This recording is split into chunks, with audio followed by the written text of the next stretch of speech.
한 달의 공백 끝에 황교안 장관이 국무총리 후보로 지명됐습니다. 여당 내에서는 황교안 후보자를 어떻게 보고 있을까요? 새누리당 초재선 모임인 아침소리의 간사죠. 하태경 의원을 연결해서 황교안 총리 후보자 지명에 대한 입장, 더불어서 노무현 전 대통령 추모식 논란과 5주년을 맞은 5.14 조치에 대한 견해도 들어보겠습니다. 하태경 의원님, 안녕하세요. 네, 안녕하십니까. 예, 먼저 연휴 내내 논란이 됐던 고 노무현 전 대통령 추도식 얘기부터 해보죠. 예. 자, 노건호 씨가 이제 추도사 발언이 문제가 됐는데 어떻게 들으셨어요? 여러분들이 많이 지적을 했던데요. 추도식에서 어떤 시시비비를 가리는 자리가 아닌데. 예. 거기에서 울분을 토하면서 어떤 그런 예법에 맞지 않는 정치적인 발언을 하는 게 적절하지는 않고, 그건 비판이 많이 된 것 같은데요. 예. 근데 이제 문제는 이제 발언 내용 중에 하나씩 뜯어보면, 저희 여당에서도 좀 반성해야 될 점들이 전 있다고 생각을 합니다. 예를 들어서 국가기밀 같은 건 공개하면 안 되죠. 예. 그리고 또 친노를 종북과 동일시하는 이런 우파 진영의 일부 흐름이 있고, 그런 부분은 이제 저희들도 반성을 해야 될 거라고 생각을 하고, 앞으로는 그런 일이 없을 것이다 하는 다짐, 이런 것들은 노무현 재단이나 이런 쪽하고 좀 그런 의사를 전달하는 것도 타이밍을 봐서 적절한 시점에 하는 것이 좀 필요하다고 생각을 합니다. 예, 그렇군요. 자, 그런데 일각에서는 이제 노건호 씨의 추도식 발언이 누군가를 향 방향을 제시해서 작성된 것이 아니냐. 그리고 새누리당의 김성태 의원 같은 경우는 기획 작성된 것이다. 이런 주장도 있는데 어떤 입장이세요? 근데 노건호 씨가 이게 누구의 꼭두각시 역할을 했다. 자기의 생각과 무관하게 이런 식의 접근을 할 정도의 노건호 씨 나이가 말입니다. 예. 한 40이 넘었는데, 그 정도 나이면은 자기 발언에 대해서 스스로 책임져야 될 나이라고 보고, 예. 누가 검토했다, 안 했다 한 거는 좀 부차적인 문제라고 생각을 합니다. 본인의 평소 생각, 감정, 이런 게 그대로 표출되었다고 보는 것이 좀 타당할 거라고 생각을 합니다. 예, 본인이 썼던 것이 맞을 것이다. 이런 말씀이시네요. 예. 자, 그리고 일각에서 이런 지적도 있습니다. 이제 유족들의 마음을 생각했다면 김무성 대표가 추도식 참석 여부를 재단 측이나 유족 측이 미리 알렸어야 했다. 이런 지적도 있는데 어떻게 보십니까? 그건 양측이 사실관계가 좀 엇갈리던데요. 예.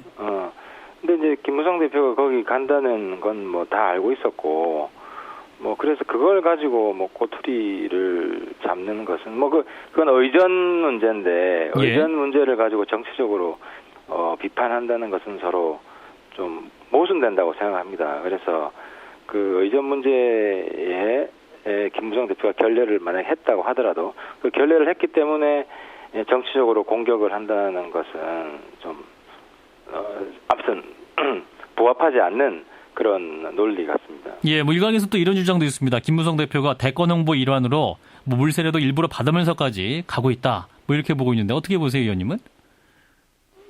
그거는 대권 행보든 아니든, 예. 물세례를 그럼 사전 조작했다는 건가요? 우리 여당 측에서, 그러니까 물세례를 미리 받을 거를 그런 환경을, 그러니까 그걸 배후에서 사주해놓고 미리 갔다, 대권을 위해서 이렇게 해야 말이 되는데. 예.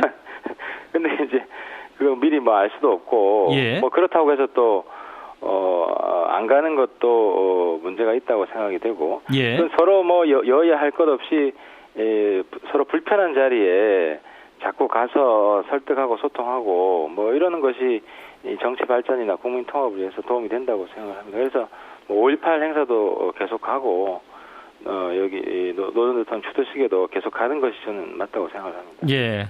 더 이상 이제 정치적 논란을 만드는 것은 적절치 않다. 이런 말씀이시네요. 예, 알겠습니다. 자, 여기서 황교안 국무총리 후보자 얘기를 좀 해보죠. 네. 이제 대통령이 이제 한 달의 숙고 끝에 황교안 장관을 총리로 지명했는데요. 이 부분은 어떻게 평가하십니까? 총리라는 자리가 우리나라에서는 대통령하고 그리고 대통령의 비전 이런 걸 집행하는 자리이기 때문에 예. 총리 자체의 어떤 정치적 의미를 따진다는 것이 뭐 아주 적합한 것은 아니지만 그럼에도 불구하고 뭐 상징적 의미는 있다는 생각이 들고요. 예. 이 시점에 그래서 저희들이 뭐 성완종 리스트 그리고 정치적 부패 또 세월호에 있어서 우리 사회에 있던 부정부패, 사회적 적폐 이런 부분을 척결한다는 의미에서 황교안 총리 지명은 좀 그래도 지금 시기에 적절한 것이 아닌가 하는 생각이 듭니다. 적절하다. 그런데 이제 황교안 장관의 총리 지명설은 사실 이완구 전 총리의 낙마 시점부터 나왔었고 따라서 이제 회전문 인사다 뭐 이런 지적도 있지 않습니까? 저는 뭐 회전문 인사가 그렇게 나쁘다고 생각하지는 않고요. 그 능력 있는 사람을 계속 쓰는 거지 않습니까? 예. 그래서 뭐 국가 일이라는 게 그 실험 대상이 아니고 실제로 능력이 검증된 사람이 있으면 요소에 그리고 특히 정부 일이라는 거 능력도 있어야 되지만 능력만 있어야 되는 게 아니라 대통령하고 소통도 잘 되고 이런 사람 찾기가 요즘 쉽지 않지 않습니까? 예. 그래서 뭐 이 자리에 쓰고 저 자리에 쓰고 하는 것은 뭐 결과로 판단할 문제이지 그 자체를 가지고 한 번 쓴 사람은 버리고 새로운 사람을 쓰고 뭐 이런 원칙을 잡는다는 것 자체가 국가 운영의 본질에 대해서 좀 잘 모르고 하는 이야기라고 생각을 합니다. 예. 자, 그런데 이제 환경 후보자에 대해서 이제 미스터 국가보안법이다 라면서 이제 공안 통일하는 비판과 함께 과연 총리감으로서 적당한가 이런 비판도 있지 않습니까? 그 부분은 오히려 좀 야당이 반성해야 될 점 같은데요. 예.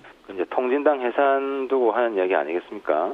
근데 이제 통진당 해산 헌법재판소에서 사실 판결을 한 거고 그 부분에 대해서 야당이 헌법재판소를 비난을 했었습니다. 예. 그러면서 아직까지도 이제 그 새정치연합에서는 그 과거 통진당하고 야권 연대했던 것에 대해서 의원님, 근데 이제 뭐 통진당 문제도 있습니다만 과거에 황교안 후보자가 저술했던 국가보안법 해설을 보면 1998년에 저술을 했죠. 여기 보면 예. 이제 4.19 혁명을 남한에 잠재해 있던 좌경 세력이 준동하기 시작한 계기다. 뭐 이런 평가도 있고요. 또 5.16 쿠데타는 군사혁명이다. 이렇게 표현한 바가 있지 않습니까? 자, 이렇다면 역사의식에도 문제가 있지 않냐. 이런 지적도 있을 것 같은데요. 4.19 이후에 그건 뭐 역사적 사실이지 않습니까? 한국 전쟁 이후에 이제 소위 친북 좌익 세력이 지하로 들어갔는데 4.19 이후에 대거 지상으로 나왔죠. 그건 뭐 역사적 사실이고 5.16에 대해서는 그 절차적으로는 쿠데타지만은 그 성과에 있어서는 어떤 혁명적인 성과를 일으켰다 하는 부분에 있어서도 뭐 대부분 국민들이 동의하는 거라는 생각이 듭니다. 그게 뭐 역사 의식에 문제가 있다 뭐 이런 생각은 들지 않습니다. 문제가 없다 이런 말씀인가요? 예, 그렇죠. 4.19 이후에 그 좌파 정당들이 우죽순격으로 일어난 것은 역사적 사실 아닙니까? 예, 따라서 황교안 후보자의 뭐 공안통일의 지적은 올바른 비판이 아니다. 그렇죠. 뭐 그 정도 인식을 가지고 문제 삼는 거는 또다시 이념 논쟁을 하자 소모적인. 그리고 역사에 있어서 지금 자꾸 그 논란이 있는 부분들이 일부 있는데 그것이 이제 우리나라 정통성 이런 부분들을 중심으로 가져가는 것이 맞지 사실을 무시하고 사실을 왜곡하면서까지 그렇게 자꾸 이념적인 색깔을 더 칠하려고 하는 시도는 저는 적절하지 않다고 생각합니다. 자, 그 또 하나 논란이 이제 그 고액 수입료 문제인 것 같습니다. 이제 17개월간 법무법인에서 약 16억을 받았던 것이 이제 제기되고 있는 이 부분은 어떻게 보세요? 그 부분은 그 시장 경제 원리에 따라서 제대로 그 시장가가 있을 거 아닙니까? 제가 예. 뭐 그쪽은 잘 모르겠지만은 그 거기에 따라 적합한지 이런 것이 문제고 뭐 강요를 해서 폭리를 취했다든지 뭐 이렇다면 당연히 문제를 삼아야 된다는 그 원칙적인 말씀. 시장가 문제가 아니라 이제 법조계에 문제가 되고 있는 전관예우 문제 연장선상에서 보는 것이고 또한 그 5개월간 16억을 받고 사퇴했던 안대희 전 총리 후보자의 형평성 문제도 지적되고 있는 거 아닙니까? 그러니까 그 부분은 예. 그 전관예우를 통해서 뭐 폭리를 취했다 시장 예. 경제에 맞지 않게 이런 부분들을 세심하게 조사해서 판단해야 되는 문제라고 생각합니다. 제가 예. 그 부분 전문 분야가 아니어서 예, 그리고 이제 고액 연봉 논란이 일자 이제 사회 환원 약속도 했지 않습니까? 그런데 아직까지 안 하고 있는 부분은 어떻게 봐야 될까요? 그 부분도 제가 확인을 못했습니다. 아, 그 부분은 아직 예, 확인 못했다. 사회화는 약속을 했으면 하겠죠. 전 할 거라고 생각을 합니다. 예. 자, 그리고 또한 이제 장관 청문회도 통과한 사람이다. 뭐 이런 지적도 있습니다만 한편으로는 이제 국무총리이기 때문에 무게감은 완전히 다른 만큼 또 더 높은 기준이 적용돼야 된다. 이런 주장도 있는데요. 그 부분은 뭐 청문회를 통해서 예. 뭐 지금 야당이 뭐 단단히 벼르고 있기 때문에 예. 다 걸러질 거라고 생각을 합니다. 그 과정에서 국민들이 판단할 수 있다고 생각을 합니다. 예, 알겠습니다. 자, 끝으로 오이사 조치 해제 문제도 좀 여쭤보죠. 저 의원님은 이제 해제해야 한다는 입장이시죠? 그러니까 5년 전에 오이사 조치는 뭐 천안함 사건 때문에 반드시 필요했다고 생각합니다. 우리가 국제사회에 당한 만큼 보복을 해야 재발 방지를 할 수 있기 때문에. 근데 지금 5년이 지난 지금은 그때의 효과보다는 오히려 이제 북한의 변화를 가로막고 있는 일종의 뭐 대북 쇄국 정책이라고 할까요? 예. 그래서 북한에 피해를 주는 것뿐만 아니라 우리한테도 피해를 주고 있다. 예를 들어서 북한에 지금 그 권력 내부에 심상치 않은 움직임이 있지 않습니까? 그리고 뭐 급변 사태 가능성도 있고 이럴 경우에는 우리가 관리하고 개입할 수 있는 그런 여지를 많이 만들어야 되는데 예. 우리 스스로 북한에 대해서 우리 스스로 봉쇄하고 있기 때문에 북한의 변화가 일어나도 우리가 바로 알지를 못하고 예. 그렇게 되면 북한의 어떤 뭐 결정적인 변화가 일어나더라도 우리가 소외되는 그런 현상이 발생할 수 있습니다. 즉 통일의 절호의 기회가 오더라도 기회를 놓칠 수가 있다는 거죠. 그래서 예. 북한이 불안하면 불안할수록 우리가 과감하게 그 대화하고 교류를 할 수 있는 환경을 조성해 주는 것이 절실한데 그런 면에서 지금 오이사 조치는 오히려 역효과를 내고 있다고 생각을 합니다. 예, 따라서 해제하는 것이 새로운 돌파구가 될 수 있을 것이다. 이런 말씀이네요. 네, 그렇습니다. 네, 말씀 고맙습니다.